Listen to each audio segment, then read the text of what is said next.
आथिखालनि आसामनि थासारि बे थासारिया जोबोद गाज्रि आरो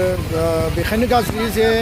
आसामाव जि मिथिंगायारि जि मोनसे खैफोद जि दैबाना आरो खुरखानाय आरो लेन्डस्लाइड जानाय गासै आसामानो दिनै मिथिंगायारि खैफोदजों मोगा मोगि जानांदों आरो बे बाथ्राफोरखौ लानानै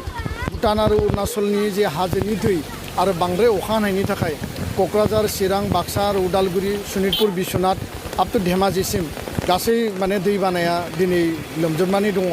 आरो आं बे समाव उदालगुरिनि गलन्दि जि माने दै बे दै खाथियाव दङ बेयाव जि माथावरि दंमोन बे माथावरिया बायनायनि थाखाय बे उदालगुरि टाउननि जि हेडक्वार्टार बे हेडक्वार्टारा कमप्लिटलि दिनै लोमबाय आरो लोमनानै दिनै बेयाव हा खुरखानाय रौता उदालगुरि लामाया दिनै बन्द जाबाय तामुलपुर उदालगुरि जि रोड दंमोन बेबो बन्द जानो थांगासिनो दङ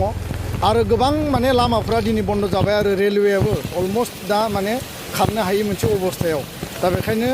जोङो दुलाराय बर' फरायसा आफादनिफ्राय जोङो भारत सरकारखौ खावलायदों बे मिथिंगायारि जि खैफोद बे खैफोदनि समाव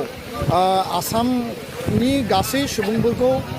रैखाथि होनो थाखाय बा जिखिनि डेमेज जाबाय रेस्किउ अपारेशन रिलिफ एन्ड रिहेबिलिटेशन बे गासै बिथिंखौ नोजोर बोनानै जाहाथे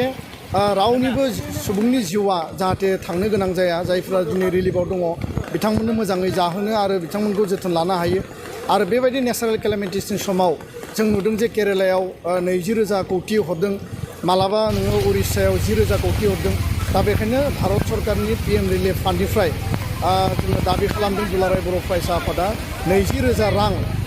सेन्ट्रेल एसिस्टेन्स आसामाव पेकेज हिसाबै हरनांगौ आरो लोगोसे जि दानि जि मिथिंगायारि जि थासारि दैबाना आरो जि खुरखानाय आरो लेन्डस्लाइड जानाय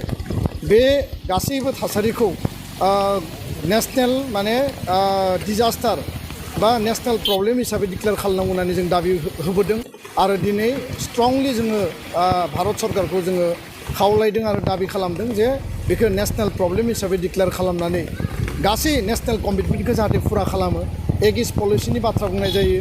लुक इस्ट पलिसिनि बाथ्रा बुंनाय जायो अष्टलक्ष्मी होननानै मदि बिथाङा फैनानै बुंफैयो नाथाय आसामनि दिनै गासै 3,25 लाख सुबुङा दैनि सायाव गोजावनानै दङ आरो जेथिंबो दै जेथिंबो खुरखानाय जेथिंबो डिजास्टार डिभास्टेसन आरो बे टाइमाव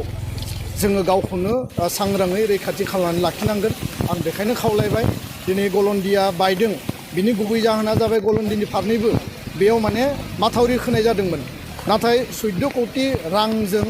DRDA आसननि आन्दाराव थांनाय 8-10 बोसोर सिगां गलन्दिनि जि माने माथावरि बे माथावरिखौ माने बाला हाजों खोनाय जादों बेयाव साइन्टिफिक मोनसे मेथडनि गेजेरजों फुल प्रुफ मोनसे बेबस्थानि गेजेरजों बे फैसाखौ दिनै बाहायनाय जायाखै आरो थांनाय समाव 20 बोसोर MLA जाबाय 10 बोसोर मन्त्रि थाबाय उदालगुरि समस्तिनि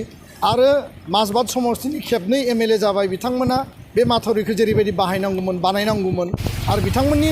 नेतृत्वआवनो बे माथावरिखौ बानायनाय जादों किन्तु बेखौ बालाजों बानायनाय जादों दिनै मावरियापारायाव बे माथावरिया बायबाय आरो उदालगुरि टाउना लोमजोबनानै दिनै खुरखाबाय आरो गासै लामाया दिनै बिच्छिन्न जाबाय बन्द जाबाय बिनि दायनिगिरिया सोर आरो बे फैसाया बबेयाव खरस जाखो आरो बबेयाव थांखो बिनि सायावबो तदन्त जानांगौ होमबासो मोजाङै उननि समाव बे आसनिफोरा रुपायन जागोन आं बेखायनो दिनैनि बे दुर्जुगनि समाव गासैखौबो सांग्रां जानानै थानो थाखाय आं खावलायबाय